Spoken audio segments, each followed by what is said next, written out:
बिस्मिल्लाहिर्रहमानिर्रहीम। अस्सलाम वालेकुम स्टूडेंट्स। आज जो हम लोगों ने चैप्टर स्टार्ट करना है वो है यूनिट नंबर 3। यूनिट नंबर 1 और 2 जो है हमने 9th के अंदर जो है वो उसको पढ़ लिया है। अब हम 3 से स्टार्ट करेंगे।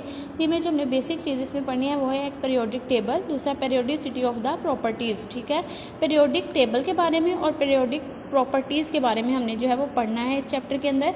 आइए हम स्टार्ट करते हैं इसके इंट्रोडक्शन के साथ से कि इन 19th सेंचुरी में जब बहुत सारे एलिमेंट्स डिस्कवर हुए तो इनको सिस्टमेटिकली तरीके से अरेंज करने के लिए साइंटिस्ट ने एक जो था तरीका अपनाया जिसको बोले थे पीरियोडिक टेबल। ठीक है, 19th सेंचुरी में चूँकि बहुत सारे एलिमेंट्स डिस्कवर हो चुके थे, अब उनको जो हमने उन्हें अरेंज करना था एक ख़ास मैनर से, तो उनको हमने एटॉमिक मास और एटॉमिक नंबर की बेसिस पे हमने उनको अरेंज किया इन पीरियोडिक टेबल में। पीरियोडिक टेबल जो था बेसिकली वो दो चीज़ों पे मुश्तमिल होता है, एक ग्रुप्स प्लस पीरियड्स। ठीक है, ग्रुप्स और पीरियड्स पे मुश्तमिल होता है। ग्रुप्स क्या होती हैं, जितनी भी वर्टिकल कॉलम्स होते हैं, vertical mean upward to downward, ऊपर से नीचे की तरफ जो होते हैं उनको बोलते हैं ग्रुप्स, और जो हॉरिजॉन्टल लाइंस हैं इस तरह से इनको बोलते हैं पीरियड्स। अपवर्ड टू डाउनवर्ड्स किन्हें बोलेंगे, ग्रुप्स को। ठीक है, ऊपर से नीचे, और जो राइट टू लेफ्ट जाएंगी उन्हें बोलेंगे पीरियड्स। ठीक है, ये मिलके क्या बना रहे थे, ग्रुप्स। यहाँ पे हमने अब डिफरेंट एलिमेंट्स को अरेंज किया।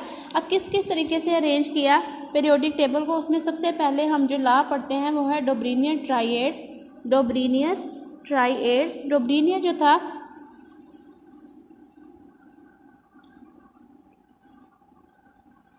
डोब्रीनियर जो है वो साइंटिस्ट था ग्रीक का।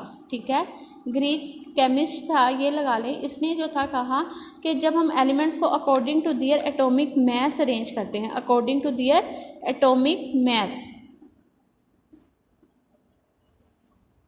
तो इसमें जो पहला और तीसरा, जब हम इन दोनों के एटॉमिक मास को एवरेज लेते हैं इन दोनों के, तो जो हमारे पास आंसर आता है वो सेकंड वाले का एटॉमिक मास हम फाइंड आउट कर लेते हैं। ठीक है, पीरियोडिसिटी का मतलब ही ये होता है कि जब कोई एटम अपनी बार बार प्रॉपर्टीज़ को दोहराए।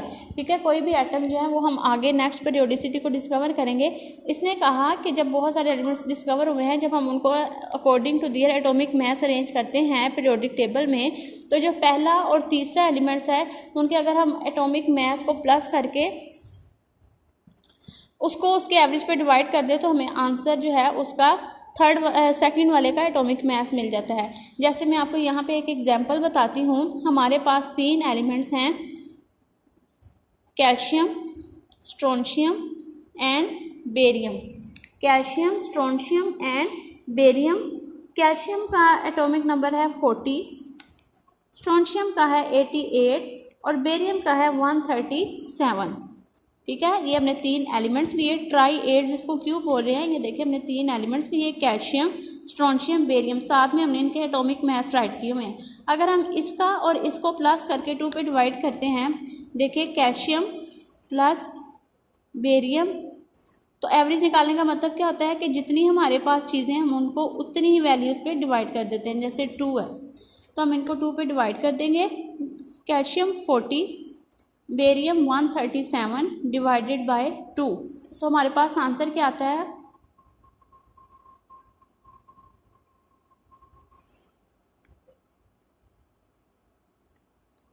One 177 divided by 2।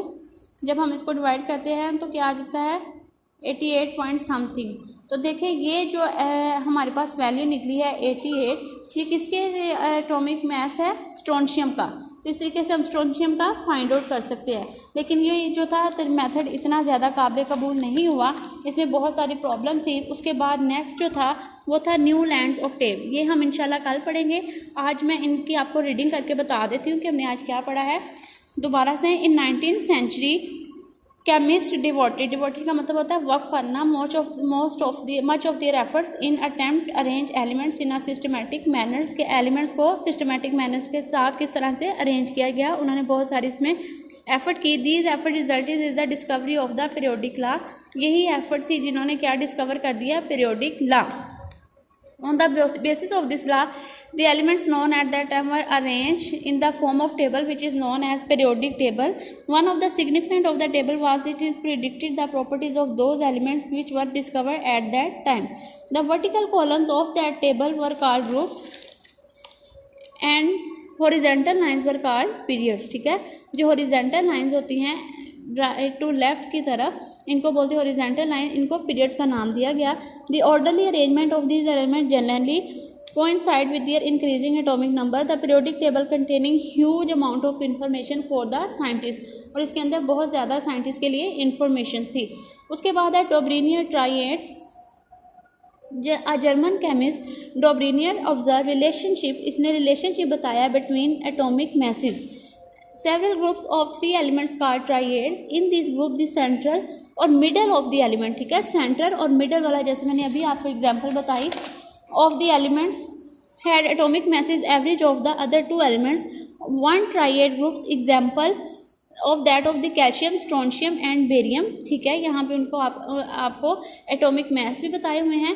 जब हम इनका एवरेज लेते हैं, ठीक है, average the atomic mass of strontium is the average of the atomic mass of calcium and barium, ठीक है।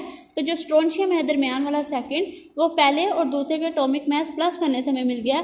Only a few elements were be arrange in this way. This classification did not gate wide acceptance, लेकिन ये बहुत ज़्यादा काबिल कबूल नहीं थी। उसके बाद जो था न्यू लैंड ऑक्टेव आया था। इंशाल्लाह बेटा हम इसको कल करेंगे। आज आपके लिखने का काम ये है कि आपने सबसे पहले डेट लगानी है, ठीक है, 13 अप्रैल मंडे अपनी नोटबुक्स के ऊपर। उसमें आपने डोब्रिनियर ट्राइएड्स इसको जो है वो राइट कर लेना है विद एग्जाम्पल। आपसे पूछा जा सकता है कि ट्राइएड्स क्या होते हैं और उसकी एग्जाम्पल्स क्या होती हैं। टेक केयर, ओके बेटा, आपने इसको राइट कर लेना है। आज का काम आज ही याद कर लेना है। किसी किस्म की कोई प्रॉब्लम है तो वो आप मुझसे डिस्कस कर सकते हैं। Okay students, take care and अल्लाह हाफिज़।